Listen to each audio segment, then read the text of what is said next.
So we're now going to look at resistance now in the era of dolutegravir and some of the things that has shifted, and a new algorithm that's going to be coming through quite soon in terms of when and how we're going to be doing resistance testing, which is very impressive. So firstly, there's been more and more trials to try and figure out, first thing probably to say is the risk of getting dolutegravir resistance is extremely low. But obviously, we have 8 million people on treatment in this country, and we definitely seeing some dolutegravir resistance starting to happen. So there's a lot of trials that's trying to figure out which people are more likely to develop the dolutegravir resistance. Where do we have to go look for dolutegravir resistance? And you can see here on the side, the group at the top here are the people that are we're almost not seeing dolutegravir resistance in those groups. So if you are not on any treatment and you've got a viral load under 100,000, even with a high, but even anybody who's treatment naive, we almost don't see any dolutegravir resistance at all. You can't get dolutegravir resistance if you're not on treatment, obviously. If you're on a TLD1, if you're currently on a first line, you've got no mutations in the mix, and especially if your viral load is suppressed, then there's still a very low risk. If you are treatment experienced, though, for example, so maybe you already have PI or various other mutations, then that risk is starting to go up. And the higher the viral load is, the higher the risk. And of course, if you have been exposed to dolutegravir in the past, and then there's your highest risk of potentially getting resistance to that dolutegravir. So it's a little bit to do with viral load and exposure. So how much dolutegravir resistance do we expect, and how much do we have at the moment? So at the moment, in patients who has got TLD1, who's on TLD1, so this, if you look at a whole bunch of everybody who's on TLD1 with no history of virological failure in the past, so they're all on a first-line regimen, less than 0.1% of those patients will develop resistance. We basically don't see resistance in our TLD1s, especially if they're virally suppressed. But in TLD2 and TLD3, and again, this is all the people taking this treatment, there are definitely some resistance. It's a little bit higher, and it's now 1.6%, but still a very small percentage of our overall population, because actually most of our patients are suppressed. Where it becomes interesting is people who are on dolutegravir who's got detectable viral loads. So as soon as you've got a viremia, so that's a viral load over 50, quite often our information is in viral loads over 400. But if we start looking at patients with viremia, then we start seeing the resistance. And in the 2023 studies, in a study of patients on dolutegravir that had viremia, the confidence interval was between 12.5% and 25% of those patients had some dolutegravir resistant mutations. So then they've done these fancy modeling reports on what we think might happen in the future, depending on our current viral load suppressions. And we think this could go up to about 50%, potentially between 30 and 50% of people on dolutegravir that has detectable viral loads. So then the NHLS did this fascinating study. They took patients who had viral loads over 400. So they had all these samples. They had no history on these patients. They just had all these samples, and they did a random sampling method of all of these. And they looked at what's the dolutegravir resistance in those samples. So you can see at the side here, this is over time now. So this is 2023, bunch of samples they looked at, 2024 and 2025, so this year.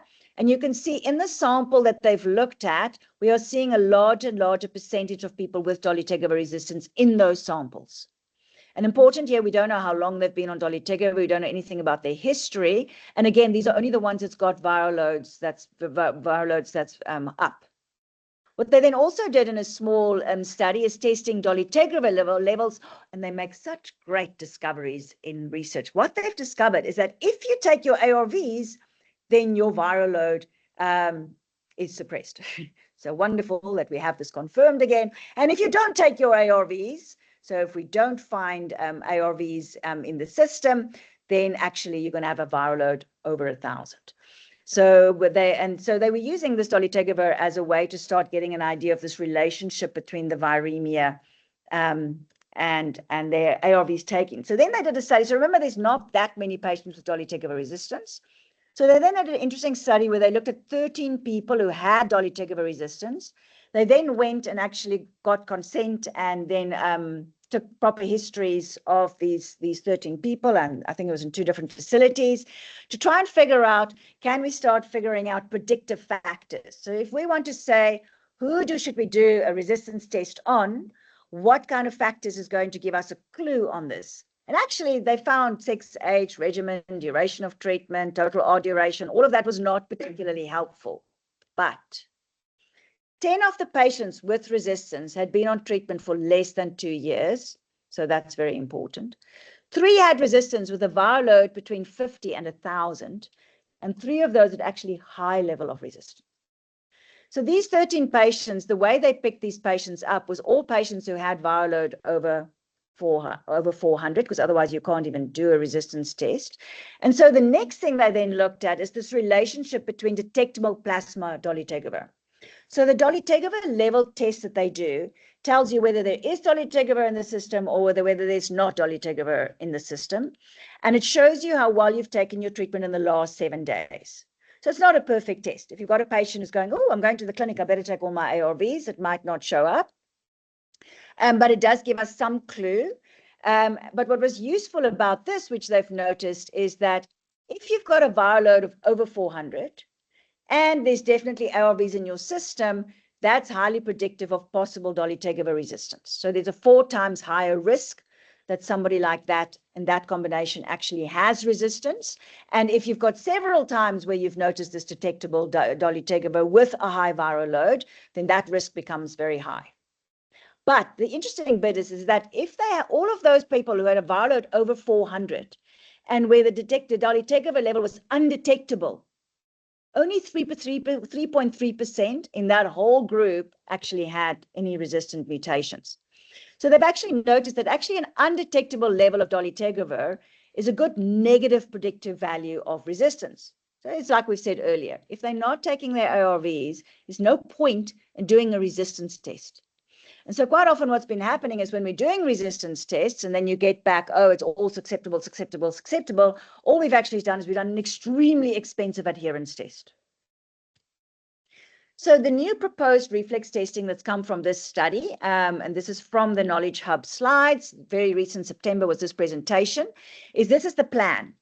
So the idea would be if your patient's been on dolutegravir for longer than 9 months, and they've had 2 elevated viral loads and an adherence assessment. Obviously, we've done all our ABCDs, etc. You're going to reassess them, and at the next routine scale, when you do that 3rd viral load, if they are on TLD2 or TLD3, you're going to send that 3rd viral load with that HIV-DR testing, and will probably be a way to indicate that this person is now, we're asking for a resistance test, and this is their 3rd viral load that's over 400.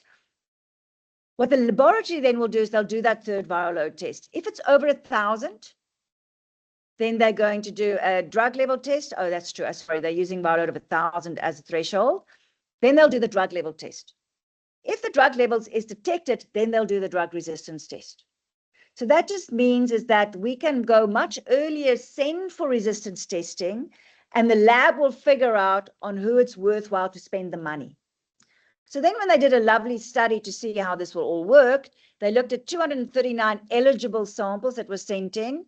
They checked it who that 3rd viral load over 400 was only 177. They did a dolutegravir level. Only 94 of those actually had dolutegravir in the system.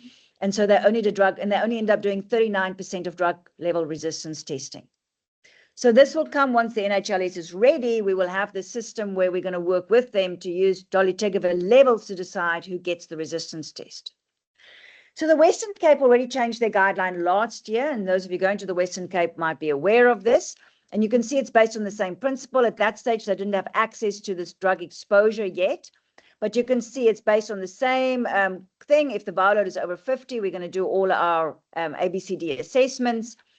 If they've been on a regimen for at least 9 months, and they've got viral load of 1,000 and more 3 times, plus you've done all of your adherence stuff and you're confident that they are adherent, then we're going to actually do resistance testing on those. And then what's helpful now is we'll have that dolutegravir exposure level to help the lab to help make that decision.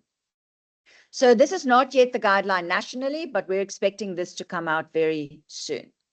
So basically, in summary, there's a high probability of dolutegravir resistance in a persistent viral load of over 400 and detectable dolutegravir levels.